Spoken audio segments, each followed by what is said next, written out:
এক driving instructor এক ভদ্রলোককে গাড়ি চালানো শেখানোর সময় একটা কথা জিজ্ঞাসা করলেন। এটা মনে রাখতে হবে, পুরো কথোপকথনটি ইংরেজিতে হচ্ছে। Suppose you see an elderly man and a child in front of your car. ধরুন আপনার গাড়ির সামনে দেখলেন এক বয়স্ক মানুষ আর একটি বাচ্চা চলে এসেছে। What will you hit?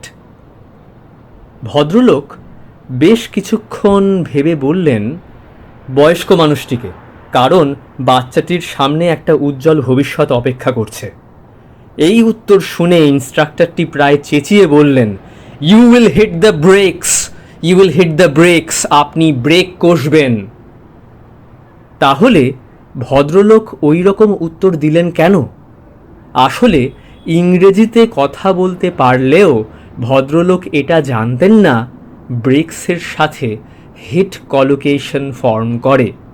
তাই যখন ইনস্ট্রাক্টরটি জিজ্ঞাসা করলেন, হোয়াট উইল ইউ হিট, ভদ্রলোক ভাবলেন হিট এখানে ধাক্কা মারার অর্থে ব্যবহৃত হয়েছে। হোয়াট শব্দটি শুনে ওনার বোঝা উচিত ছিল আর যাই হোক কোনো মানুষের কথা বলা হচ্ছে না, কিন্তু তখন আর সেটা তার মাথায় আসেনি, তাই ওই রকম বোকা বোকা উত্তর দিলেন।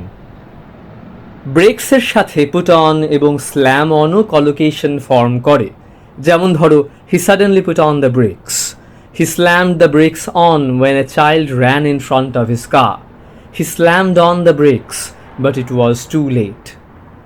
এটাও হতে পারে ভদ্রলোক হয়তো পুট অন বা স্ল্যাম অনের কথা জানতেন, কিন্তু হিটও যে ব্রেকসের সাথে কলোকেশন ফর্ম করে সেটা প্রবাবলি তিনি জানতেন না।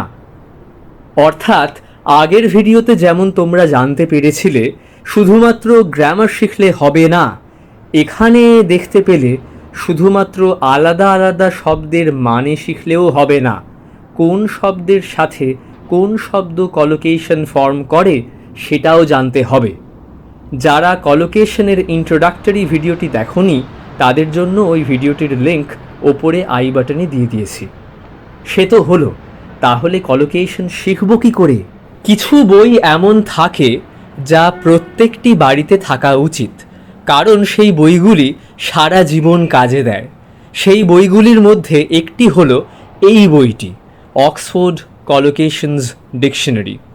আমি নিজে এই বইটি থেকে পড়েছি আর এখন স্টুডেন্টসদেরও পড়ানোর সময় এই বইটির সাহায্য নিই। বইটির লিঙ্ক আমি ডিসক্রিপশনে দিয়ে দিয়েছি, কিনো, সারা জীবন কাজে দেবে। ঠিক আছে, নতুন কিছু শিখে থাকলে এই ভিডিওটা লাইক করো, আর এমনই আরও ভিডিওস দেখতে হলে চ্যানেলটাকে সাবস্ক্রাইব করো।